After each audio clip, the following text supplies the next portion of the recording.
Good afternoon, ladies and gentlemen. My name is Agnieszka Otwinowska-Kasztelanic, and on behalf of the University of Warsaw Excellence Initiative, I have the pleasure to chair the series of 6 lectures entitled Current Trends in Multilingualism Research. Our today's guest is Jasone Cenoz, who is Professor of Research Methods in Education at the University of the Basque Country.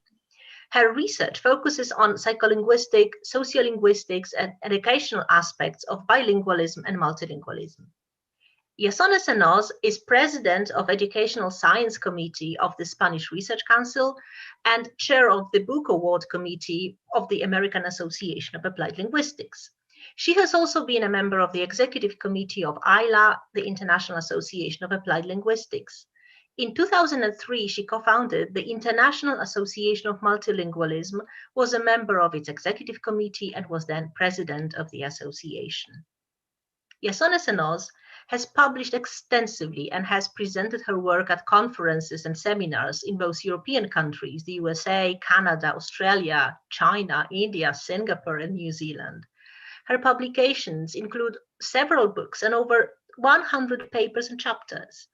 Her research interests include the effect of bilingualism on third language acquisition, pragmatic and phonetic competence, the age factor in language acquisition, bilingual and multilingual education, minority languages, the linguistic landscape, and research methods in bilingualism and multilingualism.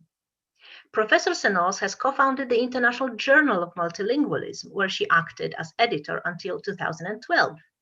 She is on the editorial board of several scientific journals, including the Annual Review of Applied Linguistics, European Journal of Applied Linguistics, the International Journal of Bilingual Education and Bilingualism, and Language, Culture, and Curriculum. She is now taking part in several international projects aiming to study multilingual competence in education, as well as language acquisition and academic performance of immigrant students.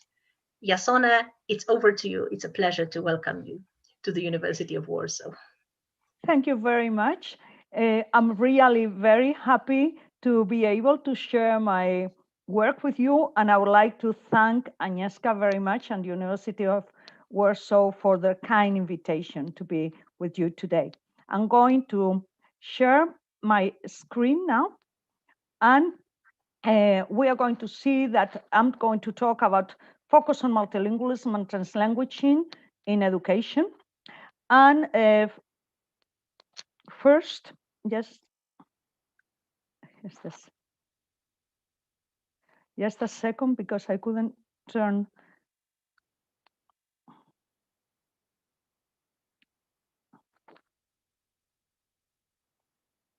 Okay.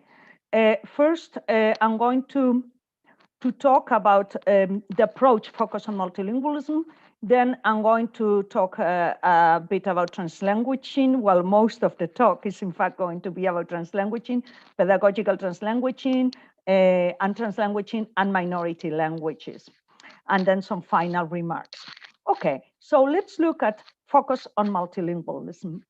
When we look at this picture here, we see that 3 languages are together, the L1, the L2, and the L3, and that they share some aspects. So the idea of focus on multilingualism that I have worked with Dirk Orter is it looks at the relationships between the languages when conducting research, teaching, or assessing different languages. So the idea is to look at the relationships between languages and not to look just at the languages in isolation. When we are looking at multilingualism, we have a focus that is multilingual.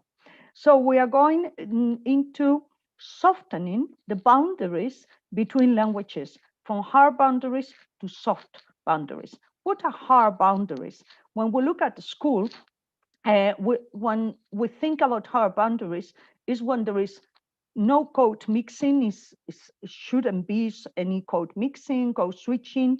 If possible, it's the idea that one teacher teaches one language, and if possible, in some cases, the teacher pretends to not to speak other languages. No translation, and independent syllabuses, so that if there is, for example, English is taught or another language, there is no coordination between the teachers. When we go into focus on multilingualism, we look at this differently. And we look at the speaker, the student, as multilingual. Multilingual, even if it is emergent multilingual, but still multilingual.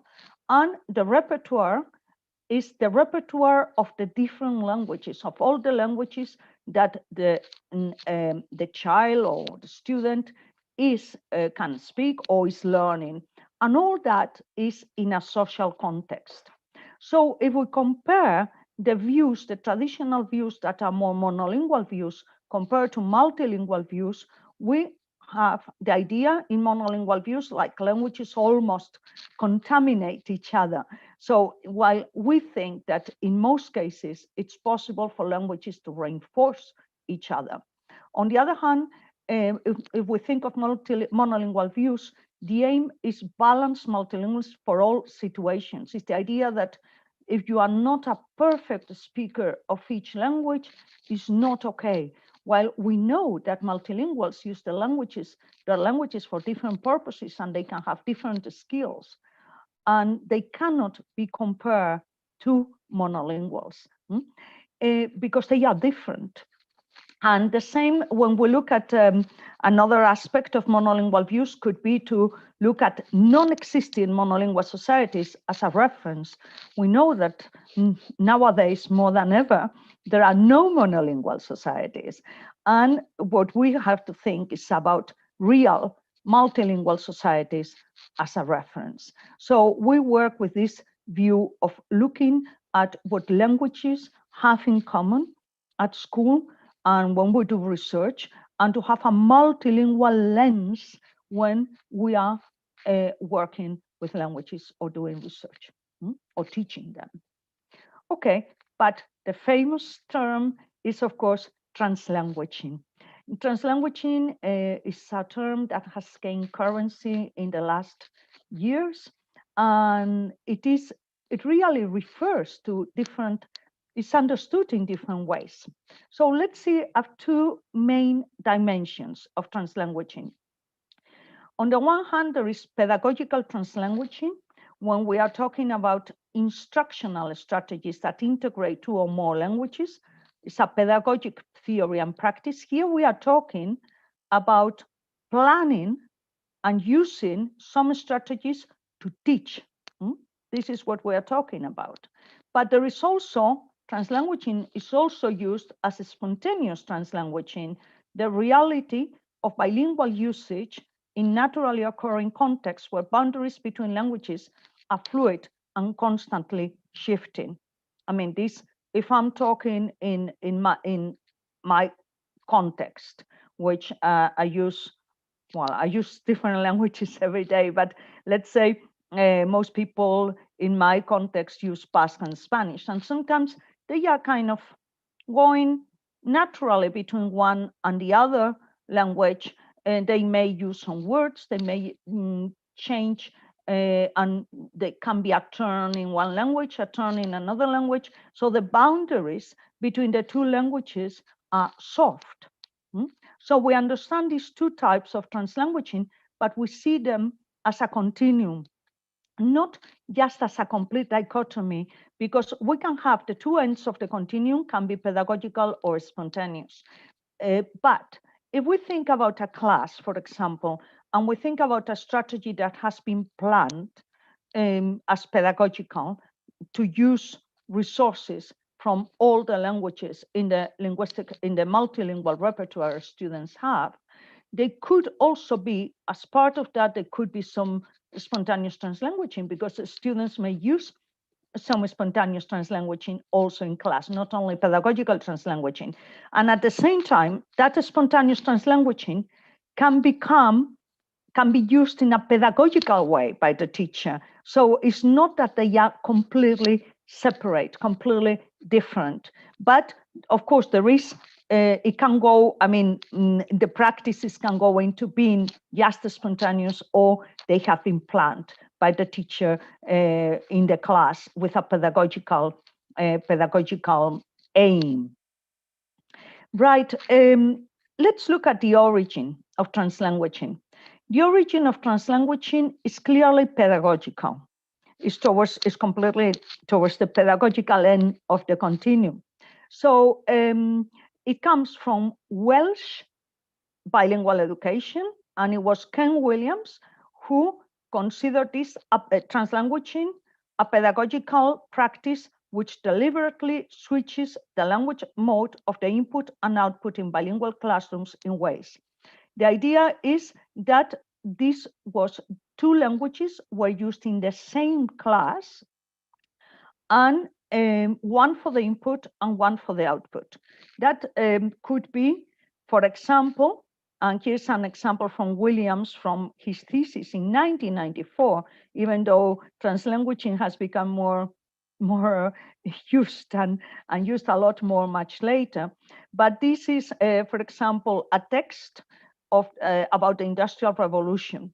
There are, and you see A, you don't have to read the text, but you see A is a picture, B is a text in English, C is a picture, D is again a text in English, and E is in Welsh. And then, so here is not only input in one language and output in the other, it can also be input in two languages, because this is English and Welsh. But there is the idea, in this case, the question was in English, but it could have been also in Welsh. That is, imagine that you lived in an industrial town during the 19th century, write a diary entry for the 15th July 1845. Remember to include information about the house, street, and town. That information is in Welsh. So you need Welsh and you need English to do this exercise. And you are using the same content, but content about the Industrial Revolution in this case, in Wales and in England, but it is you are using this content, but you are using two languages for the same content. The idea is, according to Louis Baker, Jones and Baker, is that translanguaging requires a deeper understanding than just translating, as it moves from finding parallel words to processing and relying meaning and understanding. So it goes deeper than just finding the words. It's processing the whole meaning in more than one language. So what is important, and because this is also linked to this distinction between pedagogical and spontaneous translanguaging, what is important is to see that the way translanguaging in its original way was used in Wales, which is first, identify successful and planned bilingual pedagogical practices at school. So by observing schools, Ken Williams identified this type of practice, and he saw that it could work very well in the classroom. Then define their characteristics and label them as translanguaging, so to see what translanguaging was, and then propose their extension to other bilingual classes at school. So this is the way it was originally used, but there have been important changes with translanguaging, and mainly when it has gone, as Louis Jones and Baker say, it has gone from the school to the street. And this is translanguaging in the US, how it is used. One thing that is very important is to take into consideration that the situation in the US regarding aspects such as, I mean, that we also share some of those, of course, in Europe, but the situation with, for example, Hispanic students in the US and immigrant students or Latino students in the US. So the idea is linked in the US to a more, it is also pedagogical, of course, but it is also very closely linked to social concerns about the use of languages at school. So Ofelia Garcia has worked very hard with the concept of translanguaging in a very successful way. And we can see that the way it goes is somehow from the street to the school, not from the school it has gone from the school is the origin, it has gone, let's say, to the street, and now it goes back to school, because what the idea is to observe natural and planned bilingual communicative practices in different contexts, then to define these characteristics and call them translanguaging, which is a different way of, it's a different reality, we can say, even if it's linked about the use of at least two languages. But it's different from the idea of translanguaging being pedagogical and planned in Wales. But the idea is to propose the legitimization by accepting them at school. So it's the idea of accepting these practices at school, these practices that are produced spontaneously and use elements from we can say, for example, from Spanish and English in the States, okay?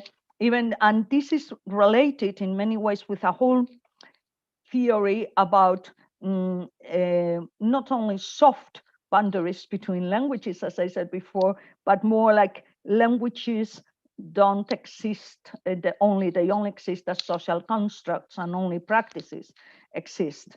And we only have a repertoire with elements that are associated with the so-called languages, okay? But that's there are different positions about that. But let me focus now on what we work at the University of the Basque Country, what we work with pedagogical translanguaging and the way we define it.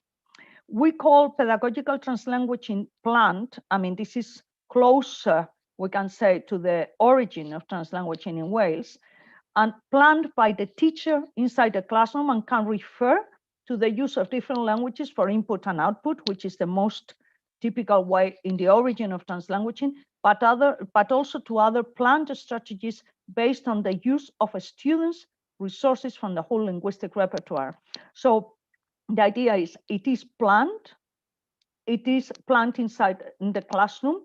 It uses different languages. It can be input and output, but it can also be that as far as they have a pedagogical purpose and they are using resources in different ways, but resources from the whole linguistic repertoire.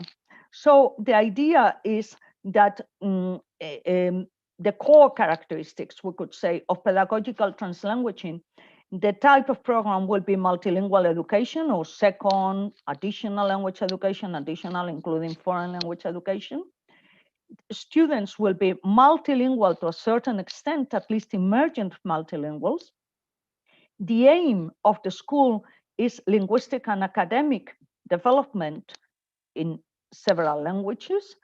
And the organization of the pedagogical translanguaging is that it is planned and it is designed. And the approach, we can say, is a multilingual approach, a heteroglossic approach. So one of the key elements in pedagogical translanguaging is metalinguistic awareness, because it's the idea of becoming aware of the whole linguistic repertoire, of the multilingual repertoire students have. And this can be, I mean, we're talking about the repertoire can be done at different levels: phonetics or lexicon, morphosyntax, pragmatics, discourse, or it can be done as reading, writing, listening, speaking, interaction, different skills also. So it is linked to the original Welsh concept of translanguaging, but including a wide range of pedagogical practices.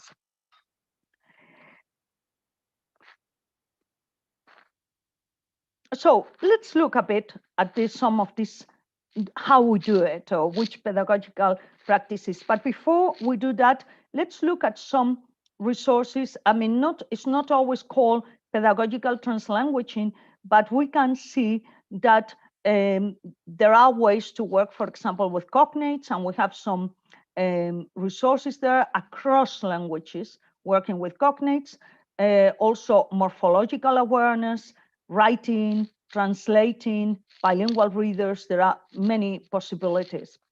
But let's look at some examples. For example, if we are teaching science in English, as it can be a CLIL program, and we have a text about digestion.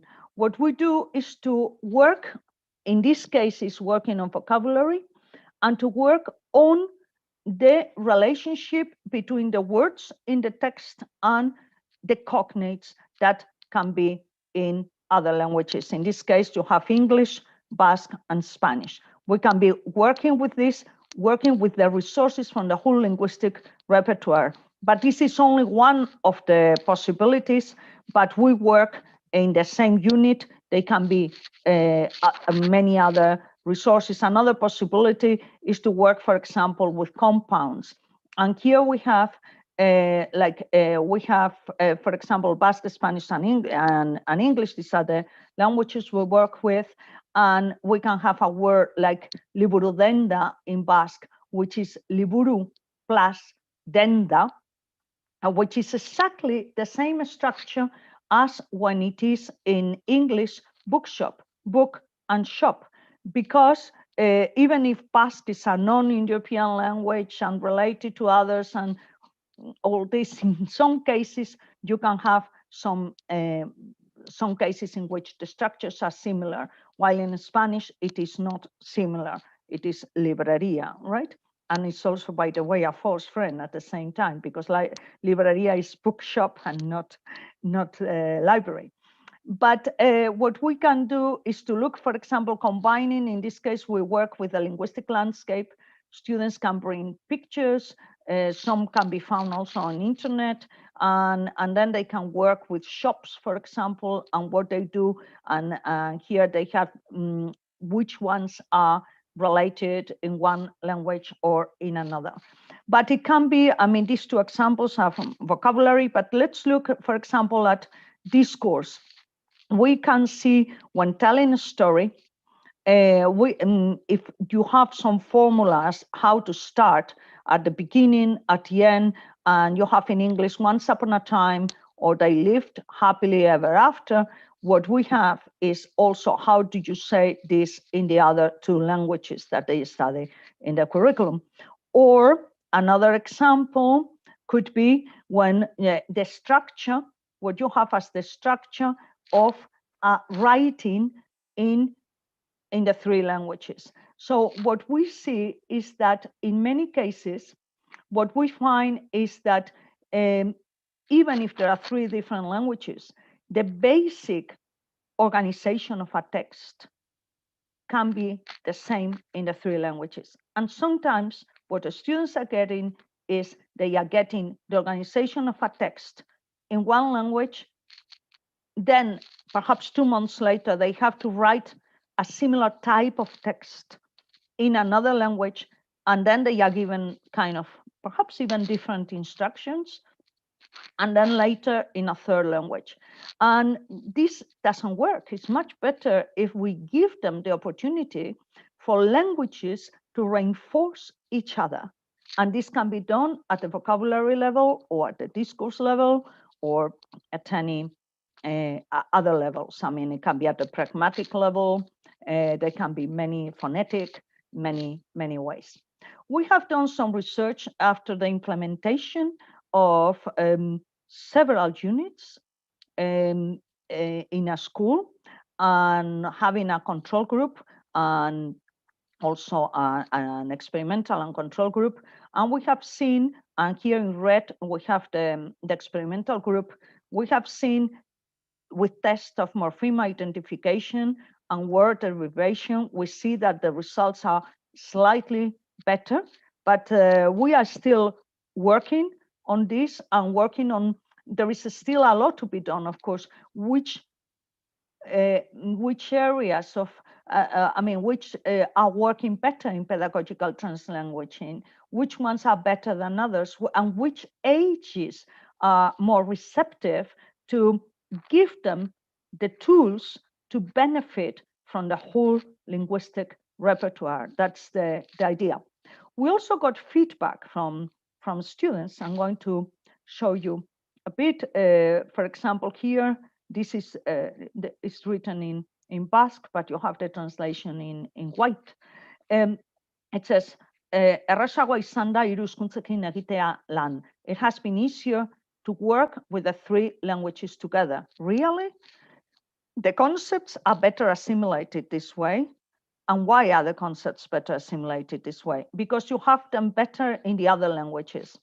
I mean, what we found with this, with the students, was they were saying that sometimes they were surprised that the three languages have some aspects in common, but we also found that some students who were sometimes shy in class because they didn't know, for example, much English, if they could link prior knowledge of the other languages they have, like Basque and Spanish, with something in English, because they know the other languages, even if they are not that strong in English, they could feel much better also. They could be more interested, more motivated, because they could contribute to that class. And that we have seen not only in the case of this implementation, but also when we organized courses for teachers, and they had to implement, as part of the course, they had to implement some sessions of pedagogical translanguaging. And they also reported the same thing, that students could link knowledge of the knowledge they had to new knowledge, and that they also felt that they were somehow more interested in what they were doing, because they could contribute more.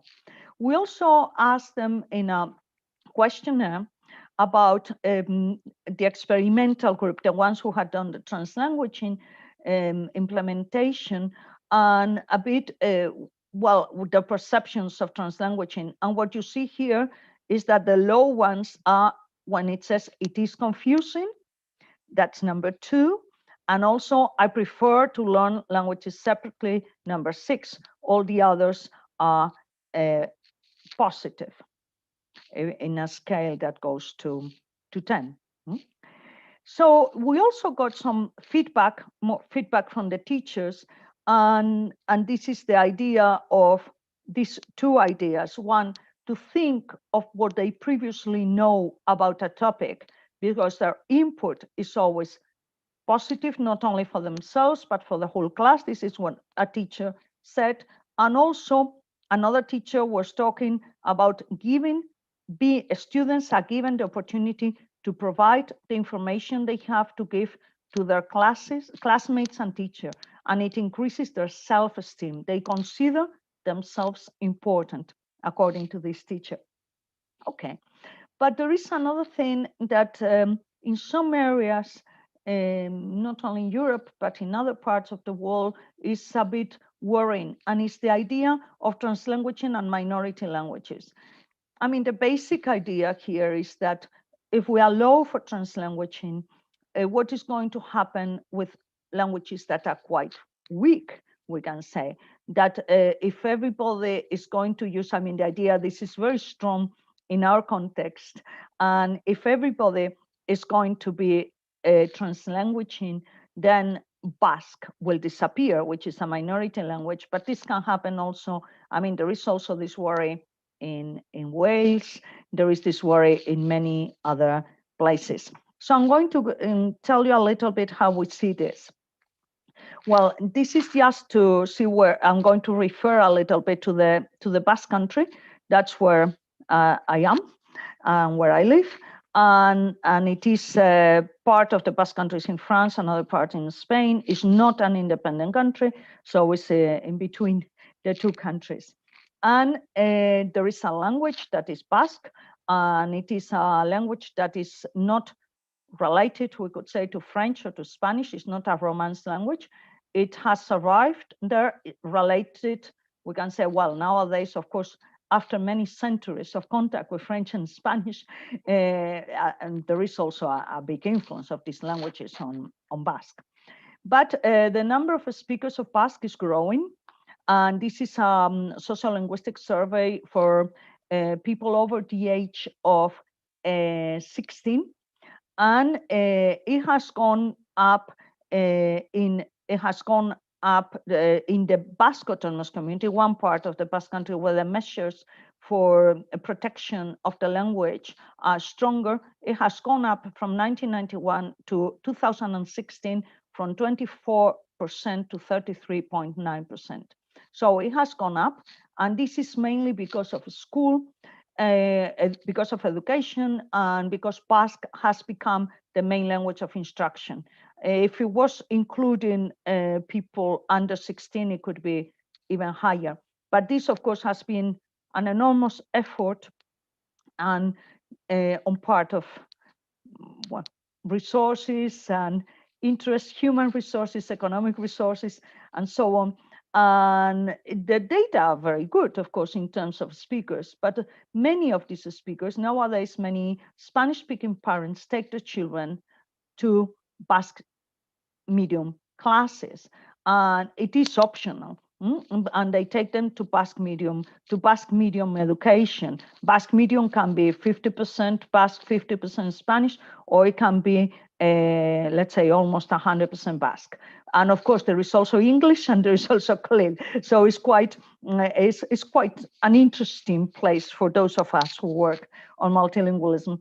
But what is happening is that also because there are many students who are dominant in Spanish, and even if they have Basque as the medium of instruction. And what is happening is that they don't use so much Basque, and that's why there is a worry. So, for example, in the case of primary school, and among those who have Basque as the language of instruction, we see that in primary school, most children, 51%, and 28, let's see, the ones in green, they speak Basque or more Basque than Spanish in the classroom. This is not so much in secondary school. It goes more, it's more balanced among the languages, okay? So it is even inside the classroom among themselves or with the teacher. But when it comes to the schoolyard and the breaks, we see that they speak more Spanish than, or well, in primary kind of more balanced, and in secondary more Spanish. This is the reason why looking at this type of situation in Basque schools, Basque medium schools, is the idea that translanguaging can be risky. Because then it will be, I mean, if you allow mainly for spontaneous translanguaging.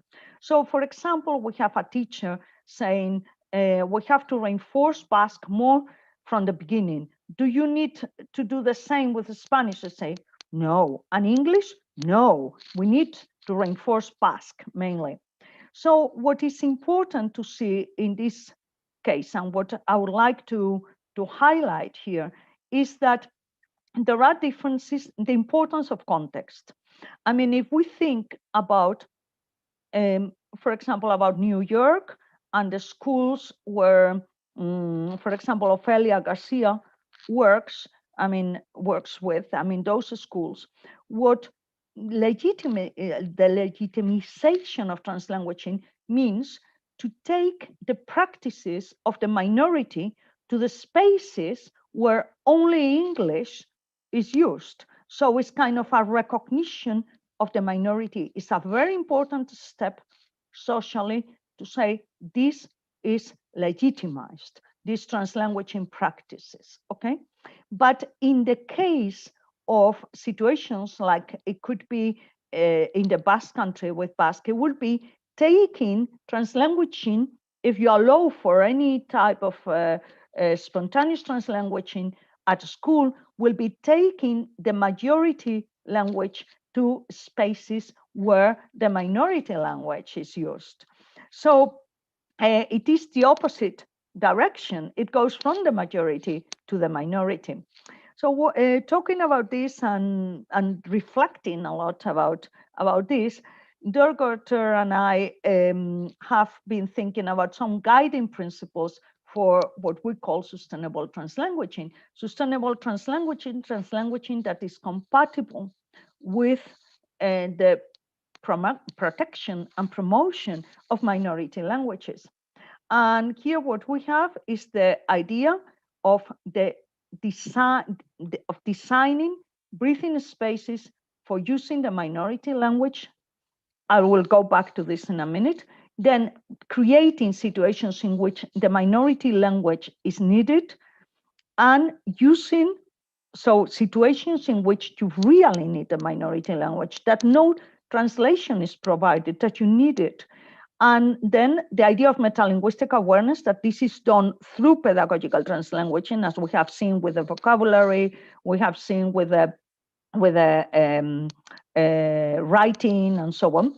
Then use learners' experiences to develop language awareness and multilingual identities. Their experiences about the languages, about languages of other students. They could be students who speak other home languages, and to talk about what it means, and to discuss and to have some projects about what it means to be speakers of a minority language, and to link spontaneous translanguaging to pedagogical activities. You have an article on this in the Journal of Multilingual and Multicultural Development, which is open access in 2017 with a development of this. I just want to say here a little bit about this idea of breathing spaces. That comes, the term comes from Fishman, Joshua Fishman, from 1991, and it is the idea that, and Jim Cummins says that for immersion, that traditionally there is also a lot of debate about immersion in Canada,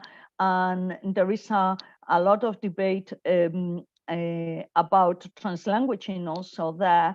And Cummins says it is certainly important within immersion programs to create largely separated spaces for each language. Immersion, if we think about French in Canada, in areas where French is not spoken by the students at home and is not spoken so much in their social context, and then that you need some space for that language. And that's what we also think is needed for Basque, that you need spaces where it's only Basque, even if you are supporting that there should be more interaction between languages, that you should use languages to, I mean, the similarities, that you should use pedagogical translanguaging, but still there should be some spaces. Also in the context of Wales, Lewis, Baker, Jones and Baker say the promotion of flexible language arrangements such as translanguaging could easily encourage pupils to focus more on the majority languages. That's always a risk. So it is important, says Ofelia Garcia also says, it is important to preserve a space, although not a rigid and static place, in which the minority language does not compete with the majority language. So yes, translanguaging, yes, but we also have to make it compatible with the promotion and the use of minority languages. That's why we talk about sustainable translanguaging. So I'm going into some final remarks, and one is teaching implications. I mean, the idea of focusing on multilingualism and not only on the target language. This is very important. Also in the case of immigrant students, I mean, they may, if we value that they also speak other languages and not only the target language, or they may have some problems with the target language, but that they can contribute because they have some knowledge of other languages. That is important. Also, to develop pedagogies that consider the speaker as multilingual, the multilingual repertoire and social context. I mean, that the speaker is multilingual and uses the repertoire in a social context, and to provide enough space for the minority language or languages. Okay. There are also some implications for research in all this. One that is very important is that multilingual speakers are not the sum of several monolingual speakers. We cannot expect multilingual speakers, and it's not desirable. It's not that we cannot, they cannot be just as if there were several people, okay? One person can speak several languages, and that can be, it doesn't have to be just adding monolingual competencies. It's a different type of competence, as also, for example, Vivian Cook has explained, and Francois Grosjean already quite a long time ago, they discussed this and they proposed this difference. Another thing that is important from the point of view of research is that studying complex trajectories can shed light on many processes. Is not that, I mean, there are different ways to look at things. I mean, you can look and you can work on analyzing a very specific aspect of one language. That's okay, you can do that. The same as if you are doing research on the human body, you can look at all your life, if you want, at the articulation of the knee and a specific part of that. You can do that, that's possible. But it is also important to know that if we have a more holistic view, we can also discover other things, even about the knee, or even about the specific aspect of language that we are looking at, because we can have another view. So if we look at complex trajectories as several languages at the same time, we can find information that we don't have if we only look at one language at a time. That's quite important.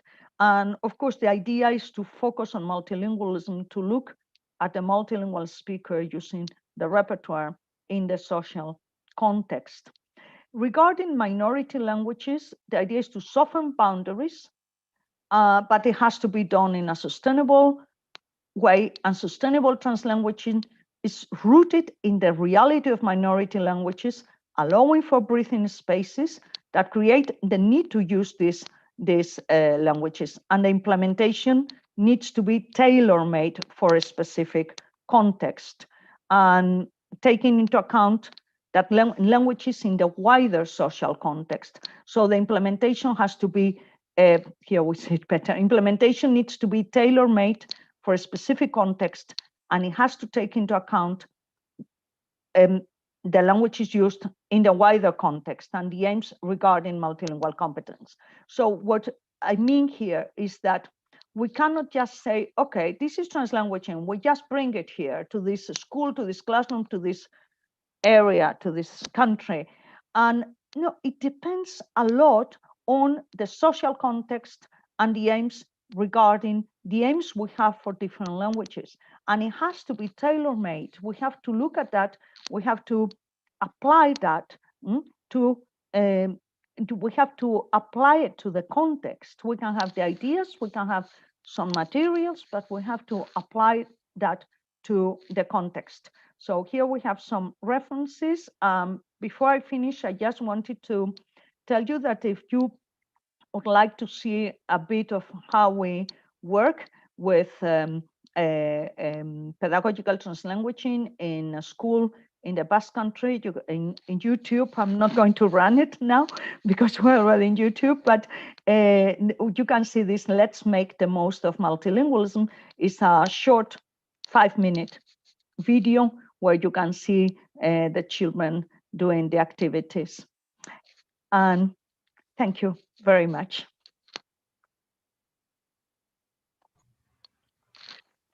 Thank you so much, Jasone. I must tell you that I have always been using this film in my classes on multilingualism, and when it comes to our lessons on education, I always use this film to show how you are working with children in the Basque Country. And I must also say that I was quite impressed, because I don't know if you remember, I was present when you launched this film. Oh yeah, yeah. It was really moving that you not only invited teachers to kind of summarize the project, but also the children, which was very, very, very important for me to see. Okay, we have. I will also have several questions to you, but I can see that there is a request from one of the students whether they could have. Where they could see the slides with references. Well, I believe that you can rewind the transmission, and then you will be able to do that, right? They can just about this, if they write to me, to my email, You will find it online easily. Jasone Cenoz, and then is after the and then EHU, EUS. But you can find it easily on the web, and I can send you the references, the list, if you want to see it. Perhaps it's easier to send just those 2 slides or the list of references. No problem. You just ask me for that. Well, in between, because I can see no other questions right now, I would like to ask you about the motivations of parents who actually bring their children to the Basque medium schools, because you said sometimes these are Spanish-speaking parents. So do you think that they want to kind of emphasize their Basque nationality in this way? Because I of what I know, in the Basque country, it was forbidden to speak Basque for a long time, right? Of course, there are different motivations. It's not a single motivation.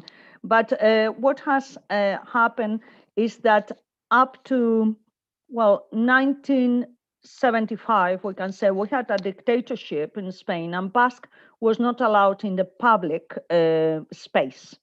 It was used at home by some parents, but of course, Basque was in those years, and this dictatorship was quite long. There was a civil war in Spain, 1936 to 1939, and we're talking from 39 to 75. And so Basque was, some people were ashamed of Basque, of speaking Basque, others didn't use it. There were still, in the 60s, some schools in a kind of, at the beginning quite illegally, but then later they had to be more or less accepted a bit. There were Basque L1 students. And then in the 1980s, and there were different laws, and then there was this the possibility of learning through the medium of Basque was recognized completely legally.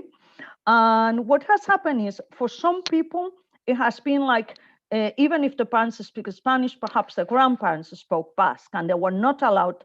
They didn't have the opportunity. The parents didn't have the opportunity to learn Basque at school or to practice or at home even.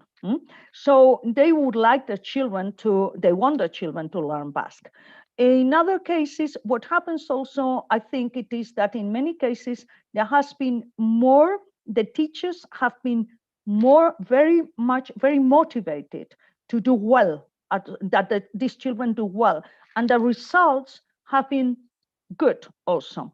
And on the other hand, this can be more identity, learning the 2 languages instead of learning only one, better results for that. But there are also some practical reasons with them. I mean, you can imagine that nowadays we have almost, in primary school, for example, is like 90% of the schools are Basque medium, or at least 50% Basque medium. Can you imagine, if you want a job as a teacher in the Basque country, you need Basque? I mean, only like 10% of the students, less than that, learn through Spanish. And that happens the same in secondary. It goes in the same direction. It's a little bit lower, but it goes in the same direction. So if you speak both languages, of course, you can have more possibilities, not only in education. Nowadays, I mean, it has been more in public institutions also, because there has been, of course, Basque speakers have the right to go to the town hall or somewhere and speak Basque. So the person working there needs to be bilingual Basque-Spanish, so that one person speaks Basque, the next can speak Spanish. I mean, that's you need that. So there are a lot more jobs in the public sector, but nowadays it's also in the private sector. Sure. Quite a lot in the public sector. I mean, in sales, banks, whatever, you can speak Basque in many everywhere. So there are good reasons, of course, different types of reasons for parents to prefer Basque, because it is optional. But of course, when you have very little of the Spanish medium, it is there is always the possibility, but perhaps there is not a full class in one village, and you have to go to the next village and things like that also. Okay, we have some questions on the chat, so I will read the first question from Nicole Marks. She says the following: I was wondering if you see multilingualism pedagogy and translanguaging pedagogy as synonymous. The goals and teaching methods seem the same for both terms. Is there the difference more than the first is used in foreign language teaching and the second in the context of heritage and minority languages? So multilingualism versus translanguaging pedagogy, right? Foreign language teaching versus minority language teaching. Yeah, well, we combine in our context foreign and minority. The difference, I mean, what I find, there are many times there are many labels to call things that are similar, or the same label, as we said with translanguaging, to call things that are different also. That also happens. So what we find, there could be, depending on what is understood by multilingual pedagogies, it can be that it is very similar or is the same in some contexts as pedagogical translanguaging.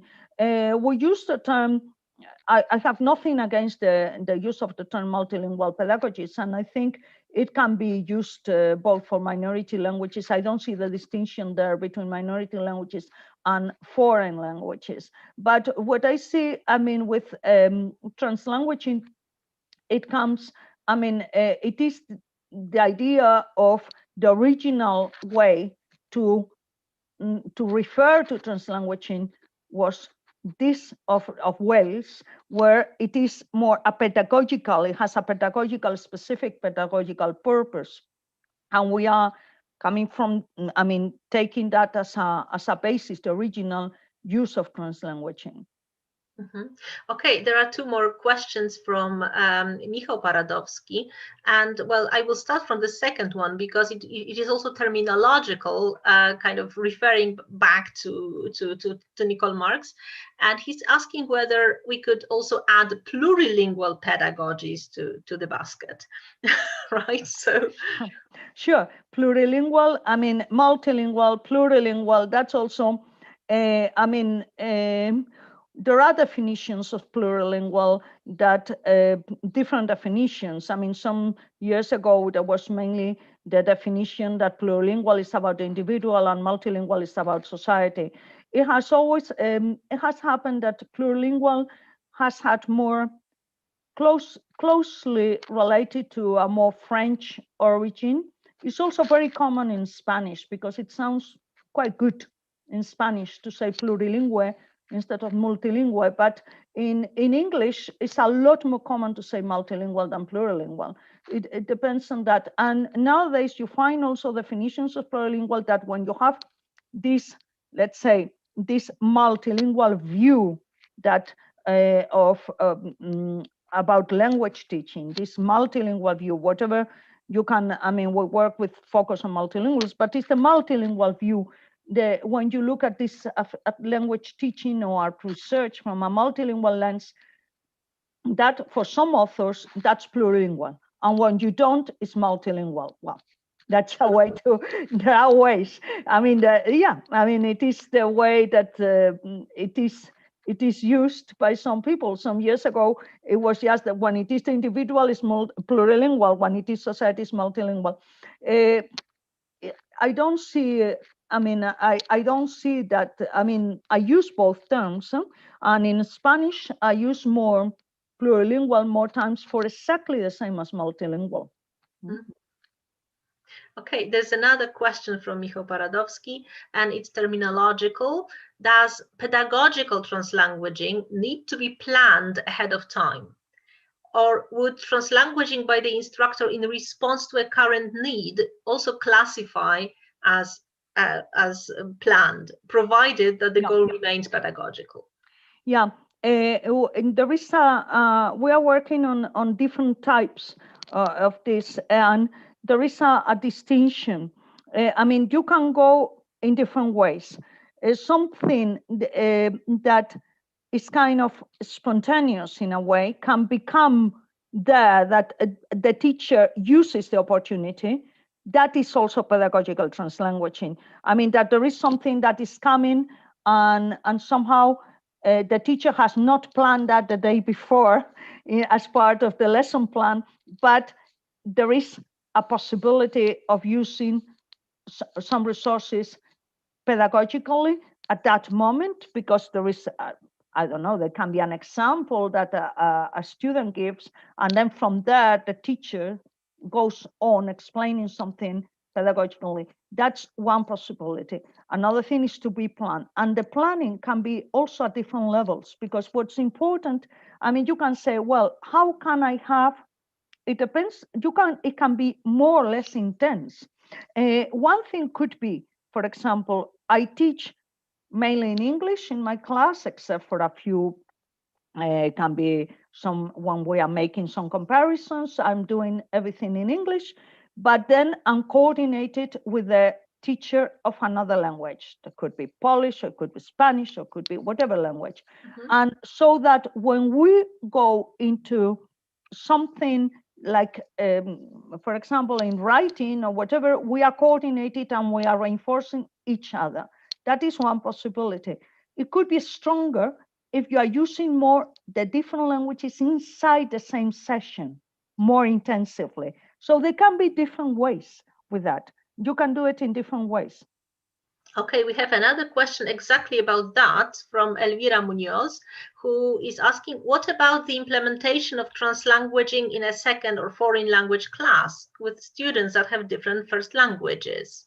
How could it be useful, and what are the implications of this in your opinion? Yeah, you can do, we have been working on this also. I mean, one of the things with students who have different languages is, for example, if they are working on cognates, what we do is also to add a column that says in other languages. So, for example, you see, and that is important because then those languages can be valued as well. You could see, how is this, or how, or if you are working at the pragmatic level and you have some functions or whatever, and you say, and how do you do it in the other, and then somebody can say, well, in my home language, which is whatever, is done like this and this. Or, I mean, they can link, it's very important that they can link the prior knowledge. They can be proud somehow that they know that in a different language, and that is contributing, and that's part of the exercise in class.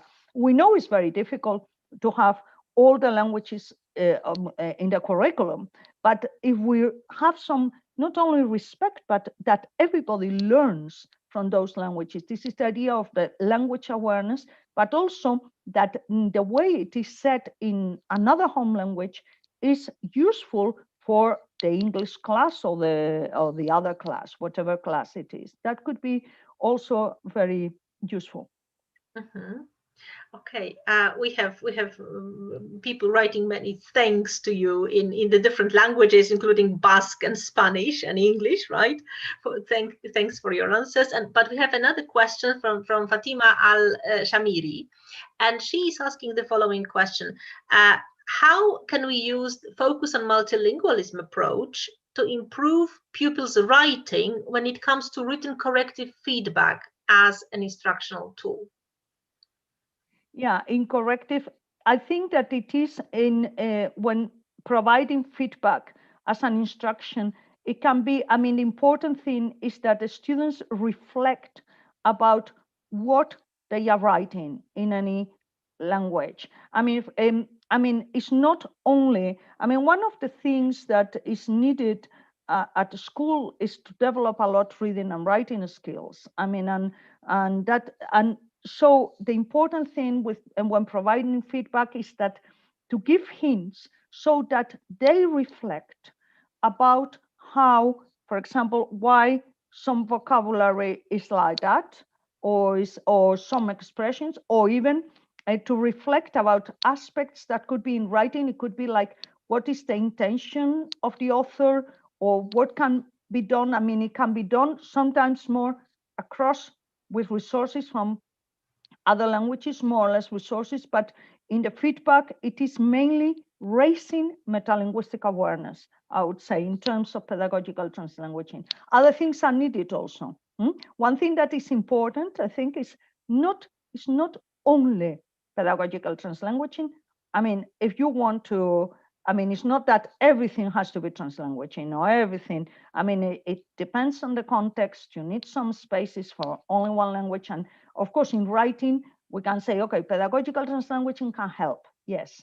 But it doesn't mean that you only need pedagogical translanguaging. You need more than that.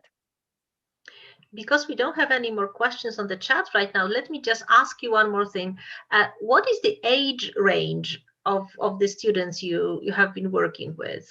So we have been working from, let's say, the age of, the last years of primary, 5th and 6th year of primary.